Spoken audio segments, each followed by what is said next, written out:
গণভোটের বিরুদ্ধে অবস্থান নিন, দেশকে বাঁচান, দেশকে বাঁচান। পথে ঘাটে যেখানে সেখানে দেখলে, আওয়ামী লীগ দেখলেই তাকে ধরা হচ্ছে, ছাত্রলীগ দেখলেই তাকে ধরা হচ্ছে এবং তাদের উপর অমানবিক অত্যাচার করা হচ্ছে, মব দিয়ে পিটিয়ে মার ফেলা হচ্ছে, অথবা তাদেরকে পুলিশে দেওয়া হচ্ছে এবং তাদেরকে মামলায় আসামি করে তাদেরকে আটক করে রাখা, তাদের কোনো জামিন দেওয়া হচ্ছে না। আওয়ামী লীগ নাম দিয়ে, ছাত্রলীগ নাম দিয়ে প্রথমে তারা ধরে নিয়ে জেলে নিচ্ছে এবং জেলের থেকে প্রচুর মানুষ আমরা শুনতে পাচ্ছি আওয়ামী লীগের নেতাকর্মীরা সেখান থেকে মৃত অবস্থায় বেরিয়ে আসছেন। তাদের তালিকা আমরা জানি না, আমরা তাদের তালিকা চাই এবং কি পরিপ্রেক্ষিতে কেমনভাবে তারা মৃত হলেন সেটার তার দায়িত্ব, সেটা আমরা জানতে চাই, জাতি জানতে চাই। তাদেরকে ধরে নেওয়া হচ্ছে, ফলস মামলা দিয়ে আটক করে রাখা হচ্ছে।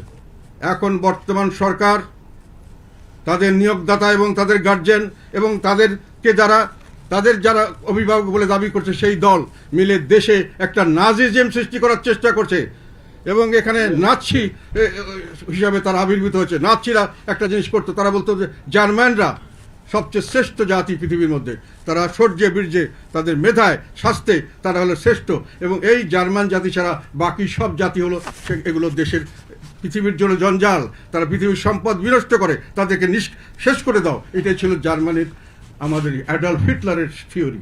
ওই থিওরি অনুযায়ী উনি সারা বিশ্ব জয় করে সমস্ত লোককে মেরে তার শুধু জার্মান ব্লাড এখানে রাগ করে সেই বিষয়ে আমরা লক্ষ্য করছি বর্তমান সরকারের মধ্যে সেই বিষয়টি এসে গেছে। এখন অনেকেই এটা উপলব্ধি করছেন না, খুব মনে করছেন ভালো, কিছুদিনের মধ্যে সবাই উপলব্ধি করবেন এই নাজি জার্মানির এই যে অবস্থা, জার্মানির অ্যাডলফ হিটলার করেছিল, এক এক করে সমস্ত বিরোধীকে সে ধ্বংস করেছিল। বাংলাদেশে সেই প্রক্রিয়া শুরু হয়ে গেছে বলে আমি আশঙ্কা করছি এবং এটা আপনাদেরকে আমি জোর দিয়ে বলতে চাই। এই দৃষ্টি আমার কথাটা আজকে মনে রাখেন, আপনারা পরবর্তীকালে আমাদেরকে বলবেন। এবং আমি এখানে আশঙ্কা প্রকাশ করছি যে এখনই সাবধান হন, এখনই সাবধান হন। অ্যাডলফ হিটলারকে ঠেকাতে হবে এবং এই অ্যাডলফ হিটলারের নতুন যে নাজি এদেরকে ঠেকাতে হবে সামনের দিকে। সংবিধান সংশোধন যে এক কথা এটা বেআইনি, সংবিধান বিরুদ্ধ এবং এটা অবাস্তব এবং সত্যিকার কথা বলতে এটা বাস্তবায়ন হলে দেশ ধ্বংসের পথে এগিয়ে যাবে। দেশে কোনো রকম কোনো স্থিতিশীলতা থাকবে না। একটি সরকার 3-4-5 দিনের মধ্যেই সরকার পরিবর্তন হবে, কোনো আইন সঠিকভাবে পাশ করতে পারবে না, এইভাবে কোনো দেশ চলতে পারবে না।